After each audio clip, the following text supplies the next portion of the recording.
നമസ്കാരം.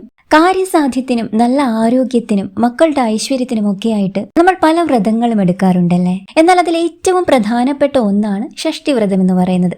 പ്രത്യേകിച്ച് വരാനിരിക്കുന്ന 2026 മീനമാസത്തിലെ ഷഷ്ഠി ഒരു കാരണവശാലും നമ്മൾ മുടക്കാൻ പാടില്ലാത്ത ഒന്നാണ്. എന്തുകൊണ്ടാണ് ഈ മീനഷഷ്ഠി ഇത്ര വിശേഷപ്പെട്ടതാകുന്നത് എന്ന് നിങ്ങൾക്കറിയുമോ? ഇത്തവണത്തെ ഷഷ്ഠി വരുന്നത് ഒരു ചൊവ്വാഴ്ചയും കൂടിയാണ്. ചൊവ്വ ഗ്രഹത്തിന്റെ അധിപനായ സാക്ഷാൽ മുരുക ഭഗവാന് ഏറ്റവും പ്രിയപ്പെട്ട ചൊവ്വാഴ്ച ദിവസം തന്നെ ഷഷ്ഠി വരുന്നത് അപൂർവമായ ഒരു പുണ്യവും കൂടിയാണ്. മക്കളെ ചൊല്ലി വിഷമിക്കുന്ന ഏതെങ്കിലും ഒരു അമ്മ മനസ്സ് ഇത് കേൾക്കുന്നുണ്ടെങ്കിൽ ഒന്നുറപ്പിച്ചോളൂ, ഈ വ്രതം നിങ്ങളുടെ ജീവിതത്തിൽ വലിയ മാറ്റങ്ങൾ കൊണ്ടുവരാൻ പോവുകയാണ്. ആ മാറ്റങ്ങൾ എങ്ങനെയാണെന്നും വ്രതം എങ്ങനെയാണ് കൃത്യമായി എടുക്കേണ്ടതെന്നും ഈ വീഡിയോയിൽ ഞാൻ വിശദമായി പറഞ്ഞു തരാം. വീഡിയോ പൂർണ്ണമായും കാണാൻ ശ്രമിക്കുക. അതിനു മുൻപ് നമ്മുടെ തുളസി തീർത്ഥം എന്ന ഈ ഒരു ചാനൽ നിങ്ങൾ ആദ്യമായിട്ടാണ് കാണുന്നതെങ്കിൽ ഒന്ന് സബ്സ്ക്രൈബ് ചെയ്യാൻ മറക്കരുത് കേട്ടോ. അതുപോലെ ഈ വീഡിയോ ഇപ്പോൾ തന്നെ ഒന്ന് ലൈക്ക് ചെയ്യാനും മറക്കരുത് കേട്ടോ. നമ്മൾ പറഞ്ഞു, ഈ വർഷത്തെ മീനഷഷ്ഠി വരുന്നത് 2026 മാർച്ച് 24 ചൊവ്വാഴ്ചയാണ്. ഷഷ്ഠി തിഥി ഞാനൊന്ന് പറയാൻ പ്രത്യേകം ശ്രദ്ധിക്കണം കേട്ടോ. മാർച്ച് 23 തിങ്കളാഴ്ച വൈകുന്നേരം 6:38 ഷഷ്ഠിതിഥി ആരംഭിക്കുകയാണ്. മാർച്ച് 24 ചൊവ്വാഴ്ച വൈകുന്നേരം 4:08 വരെ ഉണ്ട് കേട്ടോ ഷഷ്ഠിതിഥി എന്ന് പറയുന്നത്. സൂര്യോദയ സമയത്ത് തിഥി ഉള്ളത് ചൊവ്വാഴ്ച ആയതുകൊണ്ട് അന്നാണ് നമ്മൾ വ്രതം അനുഷ്ഠിക്കേണ്ടതായിട്ടുള്ളത്. ആദ്യമായി നമ്മൾ എന്തിനാണ് ഷഷ്ഠി വ്രതം എടുക്കുന്നത് എന്ന് നമുക്ക് നോക്കാം. എല്ലാവർക്കും അറിയാമല്ലേ, അമ്മമാരൊക്കെ ഒരു ഷഷ്ഠി വ്രതവും മുടക്കാതെ എടുക്കുന്നവരാണ്. എങ്കിലും അറിയാത്തവർക്കായിട്ട് ഒന്ന് പറയുകയാണ് കേട്ടോ. സർപ്പരൂപം സ്വീകരിച്ച് അപ്രത്യക്ഷനായ നമ്മുടെ സാക്ഷാൽ മുരുക ഭഗവാനെ തിരിച്ചു കിട്ടാൻ വേണ്ടി അമ്മയായ പാർവതി ദേവി അനുഷ്ഠിച്ച വ്രതമാണ് ഷഷ്ഠി വ്രതം എന്ന് പറയുന്നത്. മക്കളെ ചൊല്ലി വല്ലാതെ വിഷമിക്കുന്ന ഒരു അമ്മ മനസ്സുണ്ടോ അമ്മയ്ക്ക്? എങ്കിൽ മറ്റൊന്നും വേണ്ട, ഈ ഷഷ്ഠി വ്രതം ഒന്ന് എടുത്തു നോക്കൂ. 100% ഉറപ്പാണ് നിങ്ങളുടെ മക്കളുടെ ജീവിതത്തിൽ അത്ഭുതകരമായ മാറ്റങ്ങൾ നിങ്ങൾക്ക് കാണാൻ സാധിക്കും.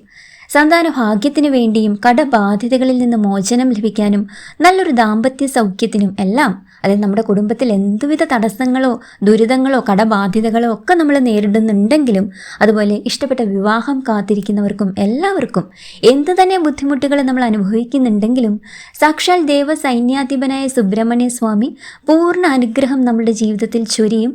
തീർച്ചയായിട്ടും ഷഷ്ഠി വ്രതങ്ങൾ എടുക്കുന്നതിലൂടെ സുബ്രഹ്മണ്യ ഉപാസനയുടെ ഏറ്റവും വലിയ പ്രത്യേകത എന്ന് പറയുന്നത് തന്നെ അത് പെട്ടെന്ന് ഫലം നൽകുമെന്നതാണ്. ഭഗവാൻ വെറും ഒരു ദേവനല്ല, അദ്ദേഹം സ്വാമിനാഥനാണ്, ഓംകാരമൂർത്തിയാണ്. നമ്മുടെ തലയിൽ എഴുത്ത് പോലും മാറ്റി എഴുതാൻ ശേഷിയുള്ള മഹാജ്യോതിഷിയാണ് വേലായുധ സ്വാമി എന്ന് വിശ്വസിക്കപ്പെടുന്നു. ചൊവ്വാഴ്ച ഷഷ്ഠി വരുന്നത് ചൊവ്വാദോഷമുള്ളവർക്കും കുടുംബജീവിതത്തിൽ ബുദ്ധിമുട്ടുകൾ അനുഭവിക്കുന്നവർക്കും വലിയ ആശ്വാസം നൽകുന്നതാണ് കേട്ടോ. സാധാരണയായി 6 ദിവസം നീണ്ടു നിൽക്കുന്ന സ്കന്ദഷഷ്ഠി പോലെ തന്നെ പ്രാധാന്യമുള്ളതാണ് ഈ എല്ലാ മാസവും വരുന്ന മാസഷഷ്ഠികളും. വേലായുധ സ്വാമിയുടെ അനുഗ്രഹം പൂർണ്ണമായി ലഭിക്കാൻ ഈ ദിവസം ഭക്തിയോടെ വ്രതം നമ്മൾ നോൽക്കേണ്ടതായിട്ടുണ്ട്. തന്റെ അമ്മയായ പാർവതി ദേവി 108 ഷഷ്ഠി വ്രതം നോറ്റാണ് സാക്ഷാൽ മുരുക ഭഗവാനെ ശാപമുക്തനാക്കിയത് എന്നാണ് വിശ്വാസം. ആ കഥയൊക്കെ നമ്മൾക്ക് എല്ലാവർക്കും അറിയാം. അതുകൊണ്ട് തന്നെ അമ്മമാർ മക്കൾക്ക് വേണ്ടി പ്രാർത്ഥിച്ചാൽ ഭഗവാൻ അതൊരിക്കലും തള്ളിക്കളയാൻ കഴിയുകയില്ല. പല അമ്മമാരും ചോദിക്കാറുണ്ട്, ഞാൻ വ്രതമെടുത്താൽ എന്റെ മക്കൾക്ക് ഗുണം കിട്ടുമോ എന്ന്. അതിനൊരു ഉത്തരമാണ് പുരാണത്തിലെ ഒരു കഥ. ഒരിക്കൽ തന്റെ മകന് നേരിട്ട വലിയൊരു ആപത്ത് മാറ്റാനായിട്ട് ഒരമ്മ മുരുക ഭഗവാനോട് അകമഴിഞ്ഞ് പ്രാർത്ഥിക്കുകയുണ്ടായി. അവർക്ക് ശാരീരികമായി വളരെ അവശതകളൊക്കെ ഉണ്ടായിരുന്ന ഒരു അമ്മയായിരുന്നു കേട്ടോ. എങ്കിലും മകന് വേണ്ടി അവർ കഠിനമായി ഷഷ്ഠി വ്രതം നോൽക്കാൻ തീരുമാനിച്ചു. അങ്ങനെ ഷഷ്ഠി വ്രതം എടുക്കുകയുണ്ടായി. ഭഗവാൻ ആ അമ്മയുടെ മുന്നിൽ പ്രത്യക്ഷപ്പെടുകയുണ്ടായി. അപ്പോൾ അമ്മയോട് ചോദിക്കുകയാണ്, അമ്മ ഇത്രയും കഷ്ടപ്പെട്ട് വ്രതം എന്തിനാണ് നോൽക്കുന്നത്? അമ്മയ്ക്ക് തീരെ വയ്യാത്ത ആളല്ലേ? അപ്പോൾ ഇത്രയും കഷ്ടപ്പെട്ടിട്ട് എന്തിനാണ് വ്രതം എടുക്കുന്നത് എന്ന് ഭഗവാന് അമ്മയോട് ചോദിക്കുകയുണ്ടായിട്ടോ. അപ്പോൾ അമ്മ പറഞ്ഞത്, എനിക്ക് മോക്ഷം വേണ്ട ഭഗവാനെ, എൻ്റെ മകൻ്റെ ദുരിതം മാറി കണ്ടാൽ മതി എന്നാണ്. അങ്ങനെയാണല്ലോ അല്ലേ അമ്മമാരെല്ലാവരും തന്നെ. എത്ര വലിയ ശാരീരിക ബുദ്ധിമുട്ടുകൾ ഉണ്ടെങ്കിലും അമ്മമാർ അതൊക്കെ മൈൻഡ് ചെയ്യാതെ, അതൊന്നും മനസ്സിൽ വെക്കാതെ ശരീരത്തിൻ്റെ ബുദ്ധിമുട്ടുകളോ മരുന്നുകളൊക്കെ ധാരാളം കഴിക്കുന്ന അമ്മമാരാവും. അതൊക്കെ മാറ്റി വെച്ചിട്ട് വ്രതങ്ങളൊക്കെ തന്നെ നമ്മുടെ അമ്മമാർ എടുക്കാറുണ്ടല്ലേ. ചില അമ്മമാർ പൂർണ്ണ ഉപവാസമൊക്കെ നോക്കിയിട്ടാണ് വ്രതം എടുക്കാറുള്ളത്. അങ്ങനെ തൻ്റെ മകനെ രക്ഷിക്കാൻ വേണ്ടിയിട്ട് ആ വയ്യാത്ത അമ്മ വയ്യാഴികയൊക്കെ മാറ്റി വെച്ചിട്ട് ഭഗവാനോട് അത്രയും അകമഴിഞ്ഞ് പ്രാർത്ഥിച്ച് വ്രതം നോറ്റപ്പോൾ സാക്ഷാൽ സുബ്രഹ്മണ്യ സ്വാമി അമ്മയുടെ മുന്നിൽ പ്രത്യക്ഷപ്പെട്ടിട്ട് ചോദിക്കുകയാണ്, എന്തിനാണ് വയ്യാതെ അമ്മ ഇത്രയും വ്രതം എടുക്കുന്നതെന്ന്. അപ്പോൾ അമ്മ പറഞ്ഞതാണ്, എനിക്ക് മോക്ഷമൊന്നും വേണ്ട, മകൻ്റെ ഈ ദുരിതങ്ങൾ ദുഃഖങ്ങളൊക്കെ ഒന്ന് മാറ്റി തന്നാൽ മാത്രം മതി ഭഗവാനെ എന്ന് ആ അമ്മ ഭഗവാനോട് പറയുകയാണ്. തന്റെ ഭക്തിയുടെ മാതൃസ്നേഹത്തിൽ പ്രീതനായ ഭഗവാൻ ആ മകനെ എല്ലാ ആപത്തുകളിൽ നിന്നും രക്ഷിച്ചു എന്ന് മാത്രമല്ല ആ കുടുംബത്തിന് മുഴുവൻ ഐശ്വര്യം നൽകുകയും ചെയ്തു. അതുകൊണ്ട് അമ്മമാരെ, നിങ്ങൾ മക്കൾക്ക് വേണ്ടി എടുക്കുന്ന ഓരോ വ്രതവും ഭഗവാൻ കാണുന്നുണ്ട്. നിങ്ങളുടെ കണ്ണുനീർ ഭഗവാൻ തുടയ്ക്കുക തന്നെ ചെയ്യും, യാതൊരു സംശയവും വേണ്ട. ഇനി വ്രതം എങ്ങനെയാണ് നമുക്ക് അപൂർണമായ രീതിയിൽ എടുക്കേണ്ടത് എന്ന് ഞാനൊന്ന് പറഞ്ഞുതരാം കേട്ടോ. ഷഷ്ടിയുടെ തലേ ദിവസം, അതായത് മാർച്ച് 23 തിങ്കളാഴ്ച മുതൽ നമ്മൾ വ്രതത്തിനായുള്ള ഒരുക്കങ്ങൾ തുടങ്ങണം കേട്ടോ. ഈ ദിവസം നമ്മൾ വീടും പരിസരവും ഒക്കെ ശുദ്ധിയാക്കി വെക്കാൻ ശ്രദ്ധിക്കുക. അന്നേ ദിവസം തൊട്ടേ മത്സ്യ മാംസാദികൾ പൂർണ്ണമായിട്ടും ഉപേക്ഷിക്കണം. ആ തലേ ദിവസം, അതായത് പഞ്ചമി ദിവസം ഒരിക്കലെടുക്കുന്നത് വളരെ നല്ലതാണ്. അതായത് ഒരു നേരം മാത്രം അരിയാഹാരം കഴിച്ച് ബാക്കി സമയം ലഘുഭക്ഷണമോ പഴങ്ങളോ ഒക്കെ നിങ്ങൾക്ക് കഴിക്കാവുന്നതാണ്. പൂർണ്ണമായും ബ്രഹ്മചര്യം പാലിക്കേണ്ടതായിട്ടുണ്ട്, അത് നിങ്ങൾ ശ്രദ്ധിക്കണം. രാത്രിയിൽ ഭഗവാനെ ധ്യാനിച്ചുകൊണ്ട് നേരത്തെ ഒന്ന് ഉറങ്ങാൻ കിടക്കുക കേട്ടോ. ആ ഒരു ദിവസവും നാവിലും മനസ്സിലുമെല്ലാം സാക്ഷാൽ സുബ്രഹ്മണ്യ സ്വാമിയുടെ നാമങ്ങളും കീർത്തനങ്ങളും ഒക്കെ നിറയട്ടെ. ഇനി ഷഷ്ടി ദിവസം, അതായത് മാർച്ച് 24 ചൊവ്വാഴ്ച അതിരാവിലെ ബ്രഹ്മമുഹൂർത്തത്തിൽ എഴുന്നേൽക്കുക.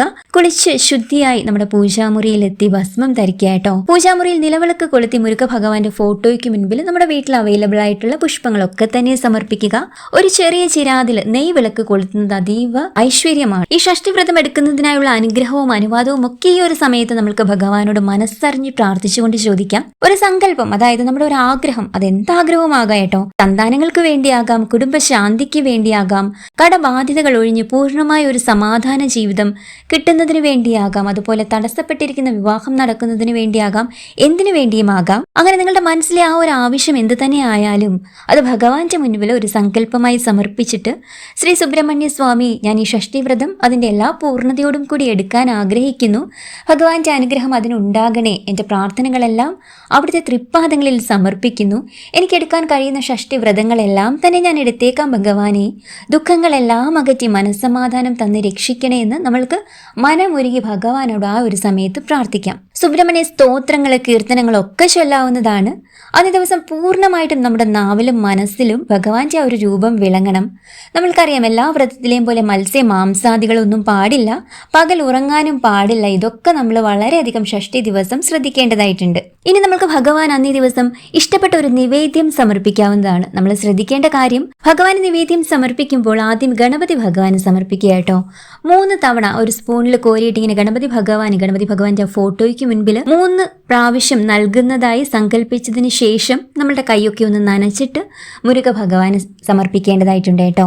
ഭഗവാൻ ഇഷ്ടപ്പെട്ട പഞ്ചാമൃതമോ പായസമോ അവലോ ഒക്കെ നമ്മൾക്ക് നിവേദ്യമായിട്ട് സമർപ്പിക്കാവുന്നതാണ്. ഇനി എല്ലാവരും തന്നെ തൊട്ടടുത്തുള്ള സുബ്രഹ്മണ്യ സ്വാമി ക്ഷേത്രത്തിൽ അന്ന് ദർശനം നടത്താൻ ശ്രദ്ധിക്കുക. ഇനി തൊട്ടടുത്ത് സുബ്രഹ്മണ്യ സ്വാമി ക്ഷേത്രം ഇല്ല, പോകാൻ എന്തെങ്കിലും തടസ്സം ഉണ്ടെങ്കിൽ നമുക്ക് വീട്ടിലിരുന്ന് തന്നെ സുബ്രഹ്മണ്യ മൂലമന്ത്രം, സുബ്രഹ്മണ്യ അഷ്ടോത്തരം, സുബ്രഹ്മണ്യ പഞ്ചരത്നം, സുബ്രഹ്മണ്യ സഹസ്രനാമം, സുബ്രഹ്മണ്യ ദ്വാദശ മന്ത്രം, ഷഷ്ടിദേവി സ്തുതി, ഷഷ്ടിദേവി മന്ത്രം, ഗുഹസ്തവം എന്നിവയൊക്കെ നമുക്ക് ജപിക്കാവുന്നതാണ്. സുബ്രഹ്മണ്യ സ്തോത്രങ്ങൾ, സ്കന്ദ പുരാണം എന്നിവയും പാരായണം ചെയ്യാം. ഇനി അന്നേ ദിവസം ക്ഷേത്രത്തിൽ പോകാൻ കഴിയുന്നവരെല്ലാം തന്നെ പോവുക. അങ്ങനെ ചെല്ലുമ്പോൾ സുബ്രഹ്മണ്യ സ്വാമിക്ക് ഇഷ്ടപ്പെട്ട വഴിപാടുകൾ, പ്രസാദമൂട്ട് എന്നിവ നടത്തുന്നത് ഏറ്റവും ഐശ്വര്യമാണ്. അതുപോലെ തന്നെ അഭിഷേക പ്രിയനാണ് ശ്രീ സുബ്രഹ്മണ്യ സ്വാമി എന്ന് പറയുന്നത്. അഭിഷേക പ്രിയനായ സുബ്രഹ്മണ്യ സ്വാമിക്ക് ഷഷ്ടി ദിവസം നിങ്ങൾക്ക് പാല്, പനിനീർ, എണ്ണ, നെയ്, തൈര്, പഞ്ചാമൃതം, ഇളനീർ, ഭസ്മം എന്നിവയിൽ ഏതെങ്കിലും കൊണ്ട് നമ്മൾക്ക് അഭിഷേകം നടത്താവുന്നതാണ് കേട്ടോ. ഇനി വ്രത സമയത്തെ ആഹാരത്തെക്കുറിച്ച് പലർക്കും പേടിയാണ് അല്ലേ. ഭഗവാൻ ഒരിക്കലും നമ്മൾ പൂർണ്ണമായി പട്ടിണി കിടക്കണമെന്നൊന്നും പറഞ്ഞിട്ടില്ല കേട്ടോ. വ്രതം നോൽക്കുന്ന സമയത്ത് ഉച്ചയ്ക്ക് നമ്മൾക്ക് ഒരു നേരം അരിയാഹാരം കഴിക്കാവുന്നതാണ്. പ്രഭാത ഭക്ഷണത്തിലും രാത്രിയിലും അരിയാഹാരം ഒഴിവാക്കി ഗോതമ്പ് വിഭവങ്ങളോ പഴങ്ങളോ ഒക്കെ നമുക്ക് കഴിക്കാവുന്നതാണ്. ഇനി ഉള്ളി, വെളുത്തുള്ളി, കടുക്, മസാലകൾ എന്നിവയൊക്കെ ഒഴിവാക്കുന്നത് ഏറ്റവും നല്ലതാണ്. അതായത് സാത്വികമായ ഭക്ഷണം കഴിക്കാനായിട്ട് നമ്മൾ ശ്രദ്ധിക്കുക. ആരോഗ്യമുള്ളവർക്ക് പൂർണ്ണ ഉപവാസം എടുക്കാം, അതായത് വെള്ളം മാത്രം കുടിച്ചിട്ട് പൂർണ്ണ ഉപവാസം എടുക്കാം. പക്ഷെ മരുന്ന് കഴിക്കുന്ന അമ്മമാരും പ്രായമായവരും ശരീരം അനുവദിക്കുന്ന രീതിയിൽ മാത്രം വ്രത ആഹാര രീതി ക്രമപ്പെടുത്തുക കേട്ടോ. ഇനി അന്നേ ദിവസം ജോലിയിലായിരിക്കുമ്പോഴോ വീട്ടിലായിരിക്കുമ്പോഴോ ഈ മന്ത്രങ്ങളൊന്ന് ജപിക്കാൻ ശ്രദ്ധിക്കുക. ഓം ശരവണ ഭവായ നമ. നാമജപത്തിന്റെ ശക്തി പറയുമ്പോൾ ഓർമ്മ വരുന്നത് ഒരു വൃദ്ധന്റെ കഥയാണ് കേട്ടോ. അദ്ദേഹത്തിന് വലിയ പാണ്ഡിത്യമൊന്നും ഉണ്ടായിരുന്നില്ല, പക്ഷെ മുരുക ഭഗവാനിൽ വലിയ വിശ്വാസമായിരുന്നു. അദ്ദേഹം എപ്പോഴും ശരവണഭവ എന്ന മന്ത്രം ഇങ്ങനെ ജപിച്ചുകൊണ്ടേയിരിക്കുമായിരുന്നു അത്രേ. ഒരിക്കൽ അദ്ദേഹത്തിന് വലിയൊരു രോഗം വന്നു കേട്ടോ. വൈദ്യന്മാർ പോലും കൈവിട്ട ഒരു അവസരമാണ്. പക്ഷെ അദ്ദേഹം തന്റെ വേദനയിലും ശരവണഭവ എന്ന മന്ത്രം മുറുകെ പിടിക്കുകയുണ്ടായി. ഒടുവിൽ അദ്ദേഹത്തിനൊരു സ്വപ്ന ദർശനം ഉണ്ടായി കേട്ടോ. ബാലമുരുകൻ വന്ന് തന്റെ കയ്യിലുള്ള വേൽ കൊണ്ട് അദ്ദേഹത്തിന്റെ ശരീരത്തിൽ സ്പർശിക്കുകയും ആ നിമിഷം തന്നെ രോഗം ഭേദമായി പ്രത്യക്ഷമാവുകയും ചെയ്തു എന്നാണ് കഥ. കേവലം 6 അക്ഷരങ്ങൾ അടങ്ങിയ ഈ മന്ത്രം അതുകൊണ്ട് തന്നെ വെറും ഒരു വാക്കല്ല, അത് ഭഗവാന്റെ സാന്നിധ്യമാണ്. ഇത് നിങ്ങൾ മനസ്സിലാക്കേണ്ടതായിട്ടുണ്ട്. നിങ്ങൾ വ്രത ദിവസം ജോലിക്ക് പോവുകയാണെങ്കിൽ പോലും മനസ്സിൽ ഈ മന്ത്രം ഉരുവിട്ടുകൊണ്ടേയിരിക്കുക. അത് വലിയൊരു സംരക്ഷണ കവചമായി നിങ്ങളെ കാത്തു സൂക്ഷിക്കും എന്നതിന് യാതൊരു സംശയവുമില്ല. കൂടാതെ ഓം വജത്ഭുവേ നമ എന്ന മന്ത്രവും ജപിക്കാം. ഇത് മുരുകന്റെ മൂലമന്ത്രമാണ്. സർവകാര്യസിദ്ധി നൽകുന്ന ഒരു മന്ത്രമാണ്. കഴിയുമെങ്കിൽ സുബ്രഹ്മണ്യ ഭുജംഗമോ ഷഷ്ടി കവചമോ കേൾക്കുകയോ ചൊല്ലുകയോ ചെയ്യുക. ഷഷ്ടി കഴിഞ്ഞ് പിറ്റേ ദിവസം, അതായത് മാർച്ച് 25 ബുധനാഴ്ച രാവിലെ കുളിച്ച് ക്ഷേത്ര ദർശനം നടത്തിയോ അല്ലെ വീട്ടിൽ തന്നെ നമുക്ക് തുളസി തീർത്ഥം സേവിച്ചോ വ്രതം അവസാനിപ്പിക്കാവുന്നതാണ്. ഇനി സ്ത്രീകൾക്ക് പീരീഡ് സമയമാണ് ഷഷ്ടിയെങ്കിൽ വിഷമിക്കേണ്ടതില്ല. പൂജകളും ക്ഷേത്ര ദർശനവും ഒഴിവാക്കി മനസ്സിൽ ഭഗവാനെ ധ്യാനിച്ച് നമുക്ക് നാമജപങ്ങൾ ജപിക്കാവുന്നതാണ്. ഭക്തിയാണ് പ്രധാനം. അങ്ങനെ ഈ മീനഷഷ്ടി വ്രതത്തിലൂടെ ഭഗവാൻ നിങ്ങളുടെ എല്ലാ ദുഃഖങ്ങളും അകറ്റട്ടെ എന്ന് ആത്മാർത്ഥമായി പ്രാർത്ഥിക്കുന്നു. മക്കൾക്ക് നല്ല ബുദ്ധിയും ഐശ്വര്യവും ഉണ്ടാകട്ടെ എന്നും പ്രാർത്ഥിക്കുന്നു. വീഡിയോ ഉപകാരപ്പെട്ടാൽ നിങ്ങളുടെ സുഹൃത്തുക്കളിലേക്കൊന്ന് ഷെയർ ചെയ്ത് കൊടുക്കുമല്ലോ. സാക്ഷാൽ സുബ്രഹ്മണ്യ സ്വാമിയുടെയും അതോടൊപ്പം തന്നെ മഹാദേവിന്റെയും പാർവതി ദേവിയുടെയും വിഘ്നേശ്വരന്റെയും അനുഗ്രഹം നിങ്ങളുടെ ജീവിതത്തോട് ചേർന്ന് തന്നെ ഉണ്ടാവട്ടെ എന്ന് പ്രാർത്ഥിക്കുന്നു. മറ്റൊരു വീഡിയോയിലൂടെ വീണ്ടും കാണാം.